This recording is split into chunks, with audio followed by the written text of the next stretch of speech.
Hello and नमस्कार दोस्तों। स्वागत है आप सभी का मेरे YouTube चैनल जी के ज्योति पर।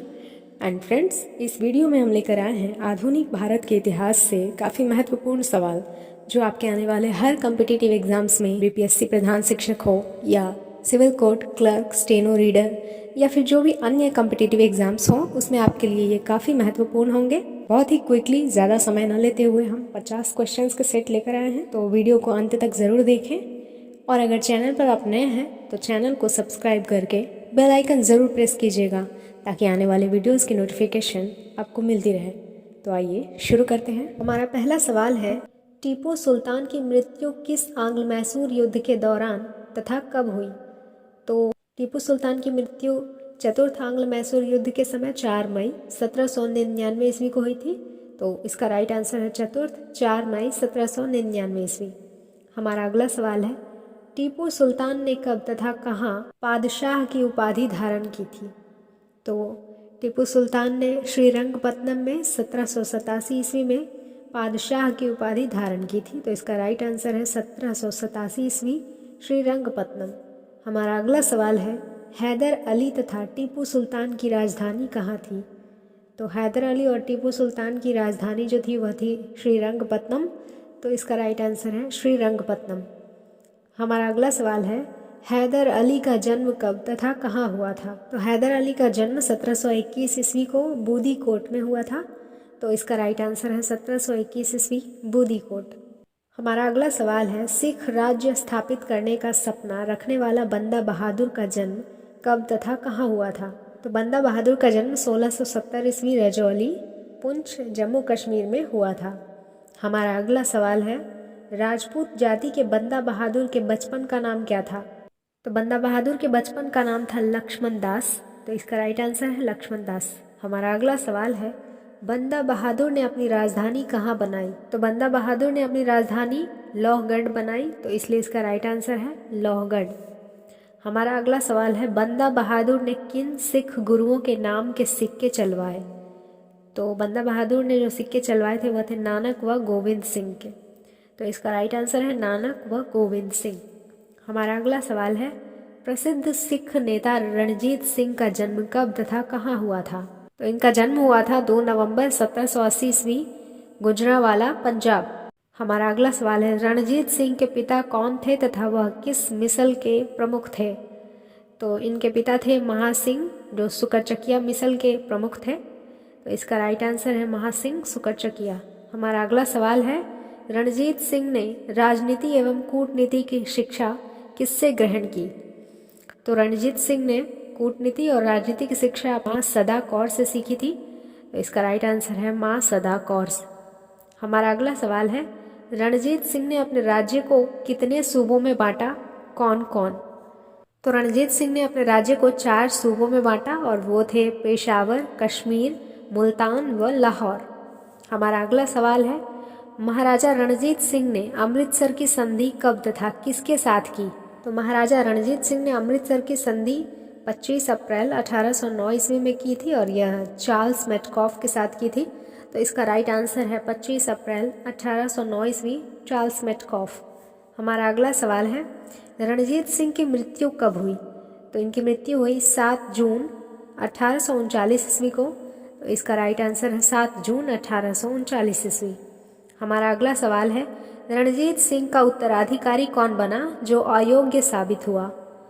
तो इनका अयोग्य साबित होने वाला उत्तराधिकारी जो था वो था खड़ग सिंह जो इनका ही पुत्र था। तो इसका राइट आंसर है खड़ग सिंह। हमारा अगला सवाल है, प्रथम आंग्ल सिख युद्ध कब हुआ? तो प्रथम आंग्ल सिख युद्ध हुआ था 1845 से 46 ईस्वी। तो इसका राइट आंसर है 1845 से 46। हमारा अगला सवाल है, प्रथम आंग्ल सिख युद्ध के समय अंग्रेजी गवर्नर कौन था? तो प्रथम आंग्ल सिख युद्ध के समय अंग्रेजी गवर्नर था लॉर्ड हार्डिंग। तो इसका राइट आंसर है लॉर्ड हार्डिंग। हमारा अगला सवाल है, प्रथम आंग्ल सिख युद्ध के बाद सिखों तथा अंग्रेजों के बीच पहली संधि कब तथा कहाँ हुई? तो प्रथम आंग्ल सिख युद्ध के बाद पहली संधि 9 मार्च 1846 ईस्वी को लाहौर में हुई थी। तो इसका राइट आंसर है 9 मार्च 1846 ईस्वी, लाहौर। हमारा अगला सवाल है, द्वितीय आंग्ल सिख युद्ध कब हुआ था?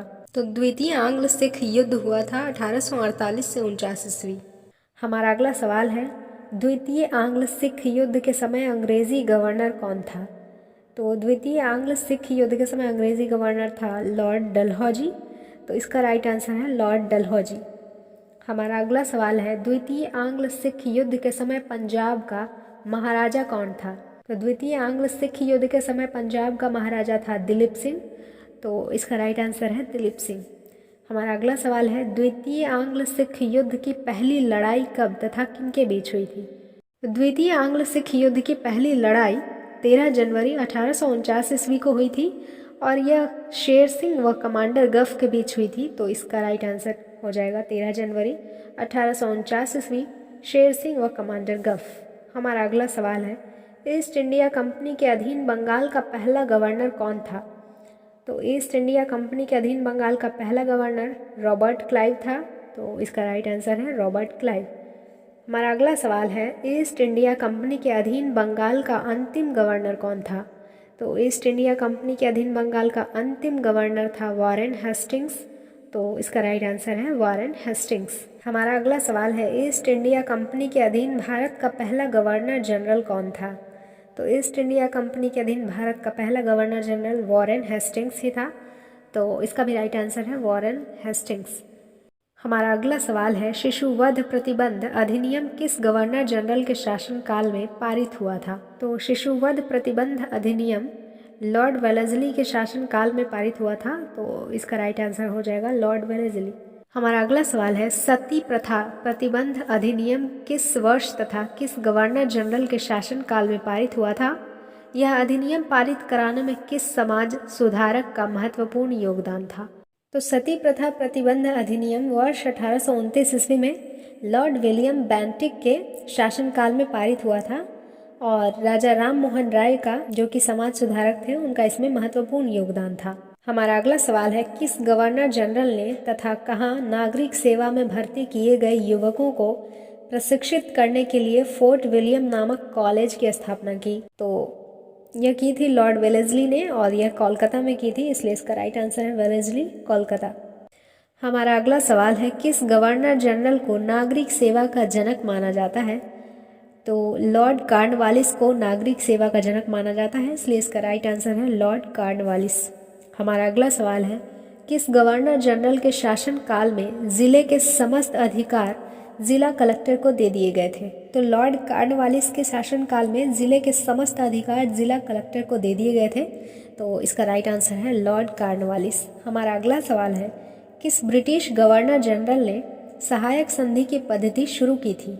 तो सहायक संधि की पद्धति ब्रिटिश गवर्नर लॉर्ड वेलेस्ली ने शुरू की थी। तो इसका राइट आंसर है लॉर्ड वेलेस्ली। हमारा अगला सवाल है, भारत में सहायक संधि का सर्वप्रथम प्रयोग किस गवर्नर ने किया था? तो भारत में सर्वप्रथम सहायक संधि का प्रयोग डुप्ले ने किया था और वह फ्रांसीसी थे, इसलिए इसका राइट आंसर है डुप्ले, फ्रांसीसी। हमारा अगला सवाल है, किस गवर्नर जनरल ने मुगल सम्राट को मिलने वाले 26 लाख रुपए की वार्षिक पेंशन बंद करवा दी थी? तो यह पेंशन बंद करवाई थी वॉरेन हेस्टिंग्स ने। तो इसका राइट आंसर है वॉरेन हेस्टिंग्स। हमारा अगला सवाल है, किस गवर्नर जनरल ने अपने कार्यकाल में अहस्तक्षेप नीति अपनाई? तो अहस्तक्षेप नीति अपनाने वाले governor general sir John Shore थे, इसलिए इसका राइट आंसर है सर जॉन शोर। हमारा अगला सवाल है, किस गवर्नर जनरल के शासनकाल में टेनेंसी एक्ट काश्तकारी अधिनियम लागू किया गया? तो यह लागू किया गया था लॉर्ड हेस्टिंग्स के शासनकाल में। तो इसका राइट आंसर है लॉर्ड हेस्टिंग्स। हमारा अगला सवाल है, किस गवर्नर जनरल ने ग्रामीण जमींदारों के पुलिस अधिकारों को छीन लिया था? इसका राइट आंसर हो जाएगा लॉर्ड कार्नवालिस। हमारा अगला सवाल है, किस गवर्नर जनरल ने गीता के अंग्रेजी अनुवादक विलियम विल्किंस को राजकीय संरक्षण प्रदान किया था? तो यह किया था वॉरेन हेस्टिंग्स ने। तो इसका राइट आंसर है वॉरेन हेस्टिंग्स। हमारा अगला सवाल है, ईस्ट इंडिया कंपनी के अधीन अंतिम गवर्नर जनरल कौन हुआ? तो ईस्ट इंडिया कंपनी के अधीन अंतिम governor general Lord William Bentinck था। तो इसका राइट आंसर है लॉर्ड विलियम बेंटिक। हमारा अगला सवाल है, किस गवर्नर जनरल ने कलकत्ता में मुस्लिम शिक्षा के विकास के लिए प्रथम मदरसा की स्थापना की थी? तो कलकत्ता में मुस्लिम शिक्षा के विकास के लिए प्रथम मदरसा की स्थापना वॉरेन हेस्टिंग्स ने की थी। तो इसका राइट आंसर है वॉरेन हेस्टिंग्स। हमारा अगला सवाल है, कौन गवर्नर जनरल स्वयं को बंगाल का शेर कहता था? स्वयं को बंगाल का शेर लॉर्ड वेलेस्ली कहता था, इसलिए इसका राइट आंसर है लॉर्ड वेलेस्ली। हमारा अगला सवाल है, किस गवर्नर जनरल के समय में प्रथम आंग्ल बर्मा युद्ध 1824 से 26 ईस्वी हुआ था? तो यह प्रथम आंग्ल बर्मा युद्ध हुआ था लॉर्ड एमहर्ट्स के समय में, तो इसका राइट आंसर है लॉर्ड एमहर्ट्स। हमारा अगला सवाल है, किस गवर्नर जनरल के कार्यकाल में जोनाथन डंकन ने बनारस में संस्कृत विद्यालय की स्थापना की थी? तो यह वॉरेन हेस्टिंग्स के कार्यकाल के समय में हुआ था, तो इसका राइट आंसर है वॉरेन हेस्टिंग्स। हमारा अगला सवाल है, बोर्ड ऑफ रेवेन्यू की स्थापना किस गवर्नर जनरल के कार्यकाल में हुई? तो यह वॉरेन हेस्टिंग्स के कार्यकाल में हुई थी, तो इसका राइट आंसर है वॉरेन हेस्टिंग्स। हमारा अगला सवाल है, किस गवर्नर जनरल के कार्यकाल में एशियाटिक सोसाइटी ऑफ बंगाल की स्थापना हुई थी? तो यह भी हुई थी वॉरेन हेस्टिंग्स के समय में, तो इसका राइट आंसर है वॉरेन हेस्टिंग्स। हमारा अगला सवाल है, सिख राजा रणजीत सिंह तथा अंग्रेज़ों के बीच अमृतसर की संधि किस गवर्नर जनरल के कार्यकाल में हुई थी? तो ये लॉर्ड मिंटो प्रथम के कार्यकाल में हुई थी, तो इसका राइट आंसर है लॉर्ड मिंटो प्रथम। हमारा अगला सवाल है, किस गवर्नर जनरल के शासनकाल में कलकत्ता में एक उच्च न्यायालय की स्थापना की गई? तो ये वॉरेन हेस्टिंग्स के कार्यकाल में हुआ था, तो इसका राइट आंसर है वॉरेन हेस्टिंग्स। हमारा अगला सवाल है, किस गवर्नर जनरल ने अस्थाई बंदोबस्त की पद्धति लागू की थी और कब की थी? तो अस्थाई बंदोबस्त की पद्धति कॉर्नवालिस ने की थी और यह 1793 ईस्वी में हुआ था, इसलिए इसका राइट आंसर है कॉर्नवालिस 1793 ईस्वी। हमारा अगला सवाल है, किस एक्ट के तहत बंगाल के गवर्नर जनरल को भारत का गवर्नर जनरल बना दिया गया? तो यह चार्टर एक्ट के तहत 1833 ईस्वी को हुआ था, तो इसका राइट आंसर है चार्टर एक्ट 1833 ईस्वी। हमारा अगला सवाल है, 1833 ईस्वी के चार्टर एक्ट के तहत भारत का पहला गवर्नर जनरल कौन हुआ? तो यह हुआ था लॉर्ड विलियम बेंटिक, तो इसका राइट आंसर है लॉर्ड विलियम बेंटिक। हमारा अगला सवाल है, किस गवर्नर जनरल के शासनकाल में कलकत्ता तथा आगरा के बीच भारत में पहली बार विद्युत संचालित तार सेवा प्रारंभ की गई थी? तो यह लॉर्ड डलहौजी के शासनकाल में हुआ था, तो इसका राइट आंसर है लॉर्ड डलहौजी। तो फ्रेंड्स, आज के लिए बस इतना ही। फिर मिलते हैं अगले वीडियो में अगले कंसेप्ट के साथ। Till then, bye bye.